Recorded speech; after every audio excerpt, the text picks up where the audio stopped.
जो आए हैं, आज हम आपको प्रभु यीशु मसीह के बारे में बताना चाहते हैं कि प्रभु यीशु मसीह कौन है। प्रभु यीशु मसीह पवित्र शास्त्र में लिखा है, मत्ती 1 अध्याय और 21 वचन, यीशु ये नाम का अर्थ है कि वह अपने लोगों को पापों से छुटकारा देगा। प्रभु यीशु मसीह इस नाम का अर्थ है कि अपने लोगों को पापों से छुटकारा देगा। और प्रभू यीशु बोलना चाहते की हे प्रभू यीशु सांगत आहे, हे परिशंकरण्यांनो, तुम्ही माझ्याकडे या, मी तुम्हाला शांती, आनंद देईन आणि तुम्हाला छुटकारा पण देईन। प्रभु यीशु मसीह इस नाम का अर्थ है कि वो अपने लोगों को पापों से उद्धार देगा। आणि प्रभू यीशु म्हणलेला आहे, प्रभू यीशु चालता है तो आपल्या लोकांना पापापासून छुटकारा देईल। हाँ, पाप क्या है? ये व्यवस्था का उल्लंघन करना ही पाप है, इस प्रकार पवित्र शास्त्र बताता है। आणि पाप काय आहे तर व्यवस्थाचं म्हणजे नियमशास्त्राचं उल्लंघन करणं, आज्ञाभंग करणं हेच पाप आहे।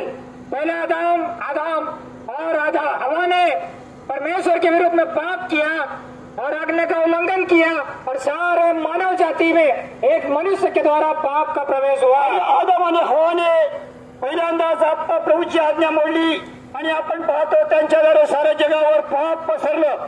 और पवित्र शास्त्र ये भी बताती है कि सबने पाप किया है और परमेश्वर के महिमा से रहित हो चुके हैं। आणि वचन सांगत आहे की सर्वांनी पाप केलं आणि देवाच्या गौरवासाठी उणे पडलेले आहे। भजन से तो 51 अध्याय 5 वचन में कहता, देख मैं माँ के गर्भ में पाप में ही मैं उत्पन्न हुआ। आणि स्तोत्र संहिता आप 51 अध्यायामध्ये सांगत आहे की मी पापामध्ये उत्पन्न झालो आणि पापाच्या हातामध्ये धरतीवर मला सोडण्यात आलं। हर एक मनुष्य चाहे पुरुष हो या स्त्री हो, वह माता के गर्भ से ही पाप में उसने जन्म लिया है। पुरुष असू दे किंवा स्त्री असू दे, ती पापामध्ये जन्म होते।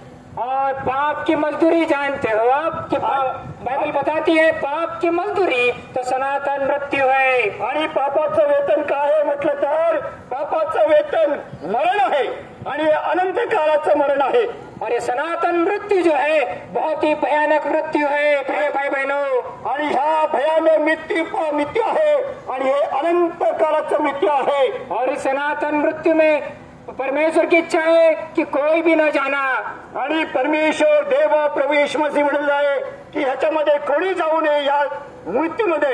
प्रकाशित वाक्य 21 अध्याय 8 वचन में लिखा है कि ये जो दूसरा मृत्यु है वो आग और गंधक का बहुत बड़ी नदी अर्थात सरोवर है। आणि प्रकाशित वाक्यामध्ये आपण पाहतो की गंधकाची नदी आणि नरकची नदी आहे, त्याच्यामध्ये कोणी जाऊ नये।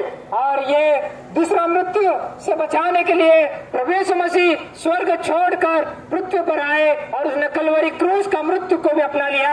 आणि प्रभू यीशु मसीह याच्यासाठी झाले की त्यांनी आपल्या मृत्यूला कलवरी क्रूसावर स्वतःला अर्पण केलं की मनुष्याला वाचवण्यासाठी। फिलिप्पी की किताब 2 अध्याय 8 वचन कि उसने यहाँ तक अपने आप को लीन और नम्र किया कि कलवरी क्रूस का भयानक मृत्यु, हाँ उस मृत्यू को भी उसने सहन कर लिया। आणि फिलिप्पीचे पुस्तक पवित्र शास्त्रामध्ये सांगत आहे की तो नम्र आणि लीन झाला, यामध्ये त्यांनी आपलं प्रेम मनुष्यावर प्रकट केलेलं आहे। उस भयानक कलवरी क्रूस का जो मृत्यु, वेदनादायक मृत्यु, श्रापित मृत्यु, उसने आपके लिए मेरे लिए सहन कर लिया। आणि ते भयानक मृत्यू आणि त्या भयानक पीडापासून तुम्हाला आणि आम्हाला सहन करायची असेल, त्याच्याद्वारे त्यांनी स्वतःहून आपल्या मृत्यूची स्वीकार केली आहे। गलाती 3 अध्याय 13 वचन में कहता है, जो इस लकड़ी का क्रूस पे, इस काट पे जो लटकाया जाता है वो श्रापित है। आणि गलतीमध्ये म्हटलंय की जे लाकडाच्या खांबावर खिळवलं जातं तो शापित आहे असं म्हटलेलं आहे। प्रभु यीशु मसीह ने आपका श्राप, मेरा श्राप, सारा मानव जाति का श्राप और पाप का श्राप उसने अपने ऊपर उठा लिया। आणि प्रभु येशूने तुमचं पाप आणि माझं पाप, साऱ्या जगाचं पाप तरी प्रभु येशूने स्वतः उचलून घेतलेलं आहे। वो कलवरी क्रूस पर बिना मुंह खोले उसने आपके लिए, मेरे लिए, यशायाह 53 अध्याय में कहता सारा अत्याचार अन्याय को सहन किया। आणि त्यांनी आपलं तोंड उघडलं नाही आणि त्यांनी सगळे अन्याय सहन केले आणि आमचे सगळ्यांचे पाप त्याच्यावर लादलं गेलं। ताकि प्रभु यीशु मसीह के उस कलवरी क्रूस के मृत्यू के द्वारा आपको और मुझे सनातन जीवन मिले। आणि त्या प्रभु येशूच्या द्वारे तुम्हाला आणि मला अनंत काळाचं जीवन, सार्वकालीन जीवन मिळावं म्हणून प्रभूने सगळं सहन केलं। ये कलवरी क्रूस का मृत्यु जो बहुत ही भयानक मृत्यू है, आणि हे क्रूसाचा मृत्यू, भयानक मृत्यू तुम्हाला आम्हाला होणार होता, परंतु प्रभू श्री मध्यस्थीकडून स्वतःवर घेतलेला आहे. स्वर्गीय पिता की इच्छा है कि किसी का भी नाश ना हो. आणि प्रभू यीशु पिता याची इच्छा होती की कोणी नाश न व्हायला उसने आपको और मुझे बचाने के लिए उसने एक लौते पुत्र को संसार में भेज दिया. आणि म्हणून त्याने एक लौता पुत्र प्रभू यीशु मसीह जो तुमच्या आणि आमच्यासाठी पाठवून दिलेला आहे. और जो कोई इस प्रभु यीशु मसीह पर विश्वास करता है चाहे वो मर भी जाए तो भी उसे सनातन जीवन मिलेगा और वो फिर से प्रभु यीशु मसीह उसको जिंदा करने वाला है. म्हणून प्रभू यीशुने म्हटले पुनरुत्थान जीवन मी आहे. जो कोणी माझ्यावर विश्वास करतो तो मेला असला तरी जगेल असं प्रभू यीशु म्हणत आहे. यौन 3 अध्याय 36 वचन में जो कोई पुत्र पर विश्वास करता है उसके पास सनातन जीवन है. आणि यवनाच्या पुस्तक 36 अध्यायामध्ये वचनामध्ये म्हटलंय की जो कोणी प्रभू विश्वास करतो तो अनंत जीवनाचा भागीदार झालेला आहे. हाँ, केवल आपको प्रभु यीशु मसीह पर विश्वास करना है. आणि केवळ प्रभू येशूवर आप तुम्हाला विश्वास करायचा आहे. क्योंकि प्रभु यीशु मसीह ने आपके और मेरे अपराधों का दंड जो मुझे मिलना चाहिए था, जो आपको मिलना चाहिए था, उसने अपने ऊपर उठा लिया. आणि प्रभू येशूने तुमचा आणि माझा दंड आम्हाला मिळाला पाहिजे होता तो प्रभू येशूने आमचा दंड त्यांनी स्वतःवर घेतलेला आहे. मार्क 15 अध्याय में कहता है कि सिपाहियों ने उसके सिर पर कांटों का मुकुट को गूंद कर रखा. आणि मार्कचं पुस्तक सांगत आहे की त्यांनी त्याच्या डोक्यावर काट्याचा मुकुट घातलेला आहे. और मार्क 15 अध्याय 19 वचन में इसलिए इस प्रकार लिखा है कि उसके सिर पर सरकंडा मारे.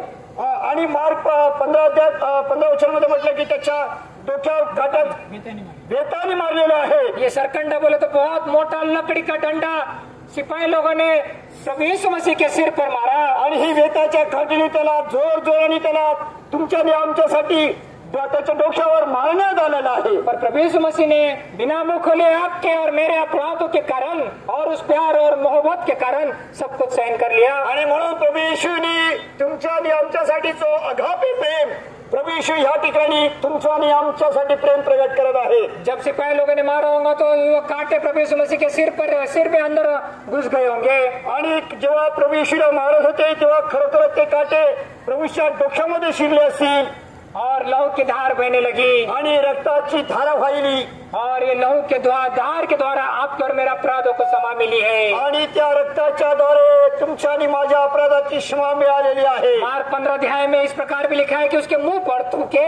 आणि मार्क 15 अध्यायामध्ये म्हटलंय की त्याच्या तोंडावर थुकले गेले. ये थूकना बोले तो बहुत ही बड़ा अपमान की बात है. आणि थुकायचं म्हटलं तर ही मोठी अपमानास्पद लज्जास्पद गोष्ट आहे. आपके और मेरे खातिर उसने इस अपमान को भी सहन कर लिया. आणि त्यांनी तुमच्या आणि आमच्यासाठी या लज्जास्पद गोष्टीला स्वीकार केलं. और कलवरी क्रूस को भारी क्रूस के ऊपर वो लटकाया गया.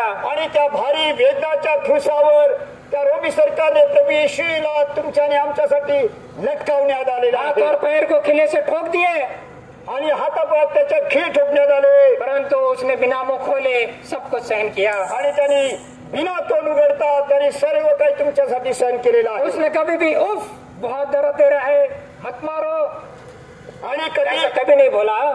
त्यांनी कधीही तोंड उघडलं नाही की मला नका मारू कारण मला खूप दुखत आहे. पर उसने जब मुंह खोला तभी छोटी सी प्रार्थना किया, हे पिता. परंतु त्यांनी एक छोटीशी प्रार्थना केली, तोंड उघडलं की हे परमेश्वर माझ्या पित्या इन्हें क्षमा कर दे क्योंकि वे नहीं जानते वे क्या करते हैं. आणि ह्यांना क्षमा कर कारण हे जाणत नाही की ओळखत नाही की हे काय करत आहे. आज दया का सागर करुणा निधान परमेश्वर आपको सारे अपराधों को क्षमा करने के लिए तैयार है. आणि तो करुणा निधान परमेश्वर दयाचा सागर तुम्हाला क्षमा करण्यास तयार आहे. यदि आप सच्चे दिल से विश्वास करोगे आणि जर खऱ्या हृदयाने त्याच्याकडे आरोळी कराल तो निश्चित वो आपकी प्रार्थना को सुनेगा. आणि तो निश्चित म्हणजे तुमची प्रार्थना ऐकेल. आपको छोटी सी प्रार्थना करना की प्रभु जी मुझ पापी पे दया कीजिए. आणि छोटीशी प्रार्थना करायची आहे की हे प्रभू मला क्षमा कर. मुझे आपके लहू से धो शुद्ध और पवित्र कर. आणि तुझ्या रक्ताच्या द्वारे माझं धुवून कर माझे पाप. और मेरा जीवन मैं आपके हाथों में समर्पण करता आणि हूँ. माझं जीवन मी तुझ्या हातात सोपवतो. तो निश्चित आज ही आपको उद्धार देगा. आणि निश्चय म्हणजे नक्कीच तुम्हाला तो उद्धार देईल. और आपको आत्मा को नरक से बचाएगा. आणि तो आग आणि नरक गंदगीच्या त्याच्यामध्ये तुम्हाला वाचवेल. प्रभु यीशु मसीह अपने वचन के पढ़े जाने पर आशीष दी. आणि प्रभु यीशु मसीह वचन दिल्यावर आशीर्वाद के प्रार्थना करूया. प्रार्थना है. हमारे प्रेमी स्वर्गीय दयालु पिता प्रभु यीशु मसीह के अति ऊंचे पवित्र नाम में फिर एक बार आपको धन्यवाद करते हैं. इस दोपहर के समय में आपने हमसे कितना प्रेम किया. उस प्रेम के बदले में आपने अपमान सहा, दुख सहा, मृत्यु सहा, शापित बन गए, हमें छुटकारा दिया ताकि हम उस युगानुयुग नरक से बच जाएं, अंधकार से. और से भरी हुई उस झील से हम बच जाएं, नाश से बच जाएं। प्रभु जी आपने कितना प्रेम हमें किया है। प्रभु जी हम धन्यवाद करते हैं आपका प्रेम को इस स्थान में प्रकट करने के लिए जो आपने अनुमति दिया, अनुग्रह दिया, धन्यवाद करते हैं। जितनों ने सुने हैं उनके हृदय में कार्य कीजिए, वो अनसुनी ना करते आपको स्वीकार करने, क्षमा पाने, अनंत काल का राज्य का भागीदार होने आप सहायता की। और प्रभु जी अब तक आपने हमको अद्भुत रीति से यहाँ तक चलाए हैं, धन्यवाद करते हैं। सारा महिमा आपको सौंपते हैं। प्रार्थना प्रभु यीशु मसीह के नाम में मांगते हैं, आमीन। बोलो खुदा प्रभु यीशु मसीह